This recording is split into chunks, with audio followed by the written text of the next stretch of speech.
আসসালামু আলাইকুম। আজকে তৈরি করব গোলাপ জামুন মিষ্টি। প্রথমেই চুলায় পাত্রটা বসিয়ে দিয়ে দেব 1 কাপ গুঁড়ো দুধ, আধা কাপ লিকুইড দুধ, 1 চা চামচ ঘি দিয়ে ভালোভাবে মিক্স করে নেব। লিকুইড একটা ব্যাটার করে নেব। লিকুইড ব্যাটার করা হয়ে গেলে আমি চুলাটা অন করে দেব।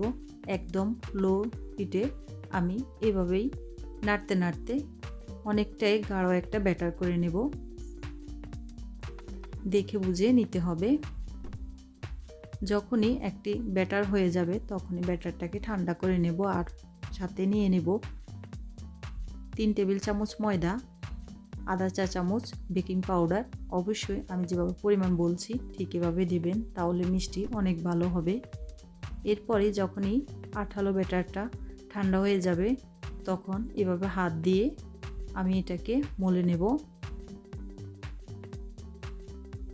প্রায় 2 মিনিটের মতোই মোলানো হয়ে গেলেই দিয়ে দেব এবার পাশে রেখে দেওয়া ময়দা আর বেকিং পাউডার।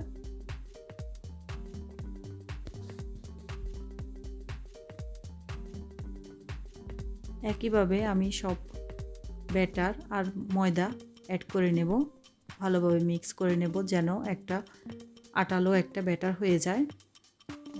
হাতের তালুর মধ্যে আমি সামান্য একটু ঘি মেখে গোল গোল একটা শেপ দিয়ে নেব গোলাপ জামুনের। আপনি চাইলে বড় ছোট করে নিতে পারেন, তাতে কোনো সমস্যা নাই। ঠিক একইভাবে আমি সবগুলো গোলাপ জামুন করে নেব। চুলায় আমি তেলের পাত্রটা বসিয়ে দিয়েছি। তেলের তাপ এরকম থাকতে হবে যেন আমি আঙ্গুলটা দিলে সহ্য করতে পারি। দেখুন, দেওয়ার পর অনেকক্ষণ পরে হালকা হালকা বাবুল উঠতেছে। আপনি চাইলে এভাবে নেড়ে দিতে পারেন, তবে খুন্তি এখন লাগাবেন না, তাহলে মিষ্টি ভেঙে যাবে। যখনই বেশি উঠবে অনেকটাই, তখনই আপনি এপাট ওপাট করে নিতে পারেন খুন্তি দিয়ে।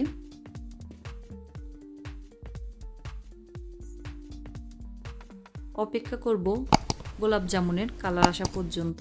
আর চুলার তাপ অবশ্যই মিডিয়াম থেকে একটু কমে থাকবে। এখন আমি চিনি আর পানি অ্যাড করছিলাম, তখন আমার ক্যামেরাটা অফ ছিল, সরি। এতে আমি পানি দিয়েছিলাম 3 কাপ আর চিনি 1.5 কাপ। চিনি যতটুকু তার ডাবল পানি হবে। এরপরেই মিষ্টিটা এরকম হতে হবে যেন হাতের মধ্যে নিলে সহ্য করা যায়, তাপ এরকমই হতে হবে। যখনই ফুটে উঠেছে ঠিক তখনই আমি দিয়ে দিয়েছি মিষ্টি। দেওয়ার পর ঢাকনা দিয়ে 10 মিনিটের মতো অপেক্ষা করতে হবে। 10 মিনিট পর আমি মিষ্টিটা আবার নেড়ে দেব। এ সময় চুলার তাপ মিডিয়ামে থাকবে। 10 মিনিট হয়ে গেলে আমি চুলাটা বন্ধ করে দেব। ফিরে আসব পরের দিন সকালবেলা। পুরো রাত মিষ্টির ভিতরে পুরো পানি টেনে যাবে। এর পরের দিন আমি মিষ্টিটা দেখাচ্ছি আপনাদেরকে। আর একটা মিষ্টি কেটে দেখাবো কীরকম সফট হয়েছে আমার মিষ্টি। এখন আমার রেসিপিতে যখনই আপনার মন চাইবে ঠিক একইভাবে এই রেসিপি তৈরি করে নিতে পারেন বাসায়। ভালো লাগলে লাইক, কমেন্ট, শেয়ার করতে ভুলবেন না। ভালো থাকবেন। আল্লাহ হাফেজ।